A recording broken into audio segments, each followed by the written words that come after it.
Саламатсызбы, жардам сұраққа чалып отырсыз, мен сізді отам. Аты жөніңізді айтып қосып, мен кіргізіп қояйын, демеге түндік системаға. Біздің іштегенімізге уже бір айға чұғыл болып қалды. Күніне деген 30 мыңға чейін келеді да, жарандар чалышат.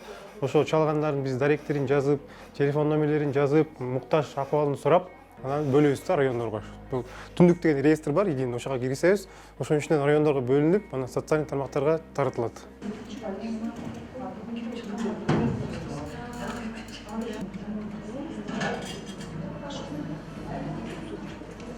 Biz атайын 12-27 горячий линиясыны уюштурганбыз. Бүгүнкү күндө 27 оператор ал жерде иштеп атат. Биздин кызматкерлер эртең менен саат 9-дан 6-га чейин бүт заявкаларды алып атат. Күнүнө 5000ден 6000ге чейин ал жактан заявка келип атат. Мындан сырткары баягы телефон чалуулар 30 миңге чейин күнүнө болуп атат. Ошонун ичинен биз 20% эле жооп бергенге жетишип аткандыктан биз атайын маалымат системасын 12-27 түндүк KG сайты аркылуу ишке киргизгенбиз. Ал сайтка ар бир жаран, муктаж болгон жаран өзү кирип заявканы берип койсо болот. Ал заявкалар биздин ушул райондогу башкармалыктарга түшөт. Ар бир башкармалык ал заявкаларды алып, ошол жергиликтүү бийлик менен комиссия аркылуу иштеп чыгып, анан тиешелүү мындай заявканы бизге берет, канча адам муктаж, биз акчасын бөлүп берип, ошол түшкөн акчага жергиликтүү бийликтер продуктасын сатып алып, анан жеткирип берет.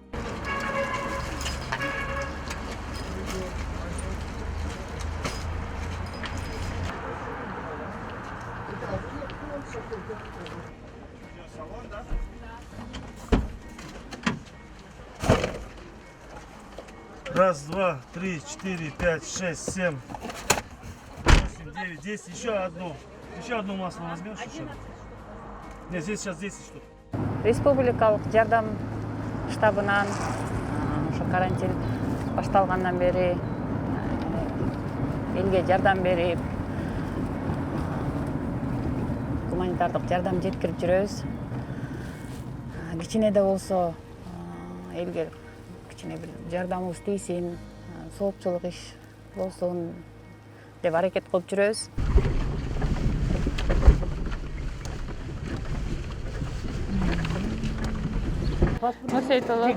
Уматова Шайыр бүбү. Шайыр бүбү ким? Уматова Шайыр бүбү. О, Шайыр бүбү ким? Так. Келбейсизби бул? Алышев Сталбек. Апышевпы? Апышев барбы? Келатат, Чыныбаева Сыйна бүбү. Нурсейит уулу. Неме мынакей Чыныбаевага кол коюп коюңуз. Бирөөсү ким? Акылбек кызыбы? Экөөнү. Бүгүн ушул карантин башталгандан бери бүгүн биринчи жолу биздин көчөгө жардам келип атат. Буга биз чексиз кубанычтабыз. Ушу көчөдөгүнүн көпчүлүгү көп балалуу болуп квартирада жашашат. Анан бизди эч ким карабай койду эле, жетимсиңер деп. Бүгүн келгениңиздерге абдан кубанып атабыз.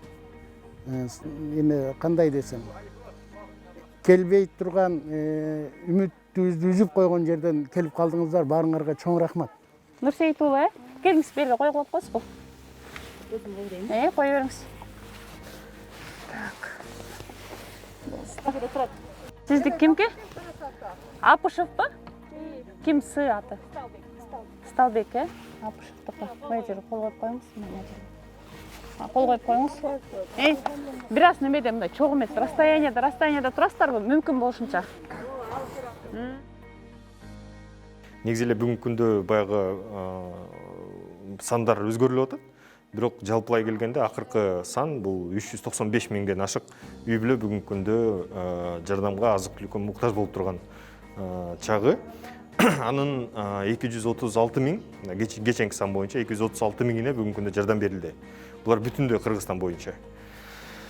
Эң эле көп муктаждыктар Бишкек шаарында, Чүй областында, Ысык көлдө, бүгүнкү күндө Нарында, Жалал Абадта.